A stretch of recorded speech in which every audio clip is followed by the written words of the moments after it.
America क्या कहता था? क्या हो तुम? आज हम कहते तू क्या है बे? ऑलराइट एवरीवन, सो टॉक्सिक का ट्रेलर देखने के बाद यश के सारे फैंस बस यही कहते हुए नजर आएंगे। इनफैक्ट ट्रेलर जो है 4 मिनट 39 सेकेंड्स का ट्रेलर है भाई साहब। इतना लंबा चौड़ा ट्रेलर, बट उसके बावजूद बहुत सारी चीजें एक्चुअली पता भी नहीं चली और कुछ चीजें शायद पता चल चुकी है। आइए एक एक करके बात करते हैं आज के वीडियो में। तो टॉक्सिक फिल्म की चर्चा जब से शुरू हुई थी, इसके सबसे पहले एक पोस्टर के जरिए तब से लेकर अभी तक पूरे के पूरे भारत देश में यही एक चीज कही जा रही थी कि टॉक्सिक के मेकर्स के पास एक्चुअली बोल्ड सीन्स है, बस वल्गैरिटी है और ये कुछ नहीं दिखा सकते हैं। इस बार मेकर्स जो है उन्होंने कुछ अलग लेवल पर जाने का सोचा और इसीलिए इस बार एक्चुअली जो अलग अलग फीमेल लीड्स हमें इस फिल्म में नजर आने वाली है, उनके कुछ कैरेक्टर्स के ऊपर और ज्यादा रोशनी डालने की कोशिश की गई है और वो ट्रेलर में साफ साफ नजर आती है। इस बार हमें कैरेक्टर्स के बारे में कुछ और ज्यादा पता चल जाता है क्योंकि कैरेक्टर्स खुद कुछ लाइनें बोल रहे हैं और जब भी कोई कैरेक्टर कुछ लाइन बोलता है, कुछ डायलॉग बोलता है, उसके आगे पीछे की थोड़ी बहुत कहानी का अंदाजा हम सबको लग जाता है। तो ट्रेलर की शुरुआत में ही हमें राया जो है वो अपने बेटे से कुछ बात करते हुए नजर आता है। बेटा बहुत ज्यादा रो रहा है, बारिश हो रही है, बहुत ही डार्क इंटेंस कुछ तो हो चुका है। उसके बाद वो दोनों उस हालत में वहां पर हम सबको नजर आता है और वहां पर यश जो है वो अपने बेटे के ऊपर ही चलाता है। अब देखो, ये बहुत कुछ नॉर्मल सी बात तो है नहीं, ये बहुत ही अनयूजुअल सी चीज है जो ट्रेलर की शुरुआत में ही जब प्रस्थापित की जाती है तब कहीं ना कहीं पे हमको एक बहुत बड़ा सरप्राइज देकर चली जाती है। और यही से हम सबको पता चलता है कि टॉक्सिक की जो कहानी है वो आपके और मेरे नॉर्मल इंसानों जैसी बिल्कुल नहीं है। यहाँ पे मॉन्स्टर्स की कहानी बताई जाने वाली है और इस पिक्चर में बेटा और बाप ये दोनों के दोनों मॉन्स्टर्स है, कैरेक्टरलेस है और बच्चलन भी है। यानी कि कुछ ज़्यादा उनके मॉरल्स, एथिक्स कुछ ज़्यादा नज़र तो नहीं आ रहे हैं और इसी के चलते बाप अगर ऐसा है तो बेटा 10 कदम और ज़्यादा आगे है। अब इन दोनों के बीच जब फाइनल फेस ऑफ होता है, जो ट्रेलर के सबसे आखिर में हमको दिखाया जाता है, वो कहीं न कहीं पे मुझे और ज़्यादा इम्पैक्टफुल लगा क्योंकि जब आप पूरा ट्रेलर देखते हो, बहुत सारे अलग-अलग चीज़ें आपके सामने आती चली जाती है, बहुत सारे कैरेक्टर्स कुछ ना कुछ कहने की कोशिश कर रहे हैं। बट इन सारी चीज़ों से गुज़रते हुए जब आप आखिर तक जाते हो, तब हमको पता चलता है कि ये जो ट्रेलर का आखिरी पार्ट है, यही पार्ट फ़िल्म का भी आखिरी पार्ट होगा क्योंकि वहां पर यश जो है, राया जो है वो बेसिकली बहुत ज़्यादा बूढ़ा हो चुका है, उसके बाल बहुत बढ़ चुके हैं, वो शरीर से भी बूढ़ा हो चुका है। उसके बावजूद वो लड़ रहा है। अब लड़ किससे लड़ रहा है? तो अपने बेटे के खिलाफ वो लड़ रहा है। जब वो एक बैक फ्लिप दिखाया जाता है ट्रेलर में, वो भी मुझे बहुत ज़्यादा पसंद आया, इंप्रेसिव लगा। इनफैक्ट जो दोनों के दोनों आमने सामने फेस ऑफ चल रहा है, कॉम्बैट सीक्वेंस हो रहा है, फाइट हो रही है, वो एक्शन का पूरा सीक्वेंस मुझे बहुत ज़्यादा पसंद आया। और जब बेटा हावी हो रहा है बाप पर, जब बाप हो रहा है बेटे पर हावी, ये सारी चीजें देखते हुए मजा आ गया। ये कुछ ऐसा है जो ज्यादातर हम सब लोगों ने बहुत ही पहले वाली फिल्मों में देखा है, हाल ही की कुछ फिल्मों में नहीं देखा था। इसीलिए ये आइडिया मुझे बहुत ज्यादा पसंद आया। एडिटिंग के बारे में बात करें तो बीजीएम काफी नॉर्मल सा ही, वही साउथ मसाला टिपिकल सी फिल्म का जो बीजीएम रहता है, बस उसी तरीके का मुझे यहाँ पर सुनाई दिया। कुछ ऐसा नहीं कि जो मैं मेरे बहुत ध्यान में रहेगा। जैसे अनिरुद्ध का बीजीएम होता है, फिर जैसे हम सब लोग डीसी में सुनते, अलग अलग पिक्चरों में जैसे सुनते आ रहे हैं, जैसे केजीएफ का बीजीएम अभी भी है दिमाग में। बट इस पिक्चर का कुछ बीजीएम मुझे कुछ बहुत ज़्यादा इम्पैक्टफुल नहीं लगा। अब फिल्म के ट्रेलर में जो हमें फीमेल एक्टर्स नज़र आ रही है, उनके ऊपर अगर हम लोग रोशनी डालने की कोशिश करें तो सबसे पहले तारा सुतारिया मुझे बहुत ही ज़्यादा अलग स्टैंड आउट करने वाली मुझे लगी। उसी के साथ साथ नयनतारा भी, क्योंकि नयनतारा काफ़ी ज़्यादा पावरफुल लग रही है। I think she is one of the strongest players from that particular group और मे बी उसके हाथ में बहुत सारी पावर्स है और वो चाहती है कि राया पूरे शहर पर राज करे, पूरी दुनिया पर राज करे।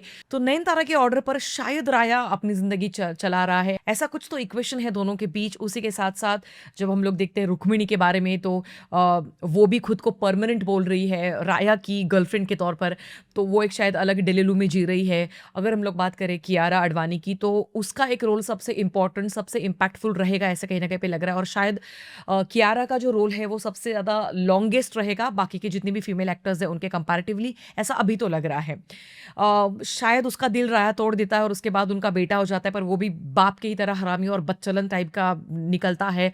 फिर बचपन से ही वो बहुत सारी गालियाँ सुनते हुए बड़ा हो रहा है, तो बाप के प्रति और ज़्यादा नफरत उसकी बढ़ रही है, माँ के प्रति भी बढ़ रही है।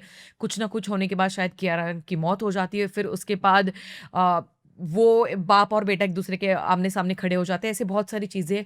एक चीज़ मुझे सबसे ज़्यादा अच्छी लगी इस ट्रेलर के बारे में कि हर एक कैरेक्टर के कुछ अपनी अपनी बैक स्टोरी रहेगी और वो कुछ एवी मतलब आएगी और निकल जाएगी, ऐसा नहीं है। हर एक फीमेल एक्टर इस फिल्म में काफ़ी महत्वपूर्ण भूमिका निभाते हुए नजर आएंगी और ये हुमा कुरैशी को देखने के बाद और ज़्यादा कंफर्म हो जाता है क्योंकि उस कुछ तो ऐसा अलग रोल है हुमा का जो बहुत ज़्यादा वियर्ड है और जो शायद बहुत ज़्यादा खूंखार हो सकता है। अब ये एक्चुअल फ़िल्म आने के बाद ही हम सबको पता चलेगा। बट ओवरऑल अगर आप मुझसे पूछो तो इस बार मेकर्स का जो एक अप्रोच था वो मुझे पसंद आई, क्योंकि इसके पहले उन्होंने सिर्फ़ और सिर्फ़ सॉफ्ट पॉर्न बेचने की कोशिश की है, फ्रैंकली स्पीकिंग, जिसके मैं सख्त खिलाफ हूँ, क्योंकि दर्शक जो है, जो व्यूअर्स हैं, वो सिनेमा थिएटर तब आते हैं जब उनको कहानी देखनी होती है। तो आपकी कहानी में बहुत ज़्यादा दम होना चाहिए। बस उसी एक बेसिस के ऊपर, माउथ पब्लिसिटी के ऊपर लोग आते हैं थिएटर में। ये बात और है कि चाहे फ़िल्म में कहानी हो या ना हो, यश के फैन्स इस फ़िल्म को 500, 800, 1000 करोड़ आराम से शायद क्रॉस कर देंगे। हर एक इंसान 10-10 बार इस फ़िल्म को देखकर। बट अगर इस पिक्चर की कहानी बहुत ज़्यादा सटीक रही, तो शायद ये पिक्चर एक अलग माइलस्टोन बना देगी और इस बार यश रामायणा और टॉक्सिक दोनों पिक्चरों के ज़रिए बॉक्स ऑफिस पर राज करते हुए ज़रूर नज़र आएँगे। बाकी जाते-जाते मुझे कुछ और ऑब्जर्वेशन ज़रूर लगे कि जिसमें इम्प्रोवाइज़ेशन होने के लिए बहुत ज़्यादा स्कोप है अभी भी, क्योंकि जो सीजीआई और स्पेशल इफेक्ट्स डिपार्टमेंट का काम है वो कई जगह पे मुझे बहुत ही इनकंसिस्टेंट लगा। स्पेशली लास्ट का एक सीन है जहाँ पर राया चिल्लाता है और जब वो बूढ़ा हो चुका है, उसके बाल वो पीछे का क्लियरली पता चल रहा है सीजीआई का काम है। उसके बाद जितने भी वो बर्फीले जगह पे अब जो क्लाइमैक्स होने वाला है इस पिक्चर का, वहाँ पे कई जगह पे हमको वो थोड़ा-सा एक 19-20 का काम नज़र आ रहा है स्पेशल इफेक्ट्स डिपार्टमेंट में। उसी के साथ-साथ कई जगह की लाइटिंग मुझे बहुत ज़्यादा अच्छी लगी, बट कई जगह की लाइटिंग वो रेट्रो टोन में हम सबको लेकर जाने में उतनी नहीं कामयाब होती। तो ऐसे कुछ मिक्स्ड मेरे कुछ रिएक्शंस है when it comes to lighting, when it comes to special effects department.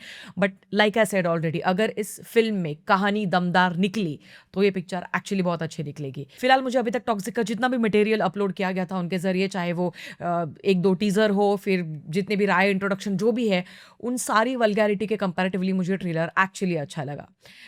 बस इसमें वही है, वो साउथ का थोड़ा-सा मसाला डालने की कोशिश की गई है। मुझे वही समझ में नहीं आता कि क्या हम साउथ के मास मसाला से थोड़ा और आगे मूव ऑन होकर थोड़ी मैच्योर्ड टाइप का टोन रखते हुए फ़िल्में नहीं बना सकते हैं?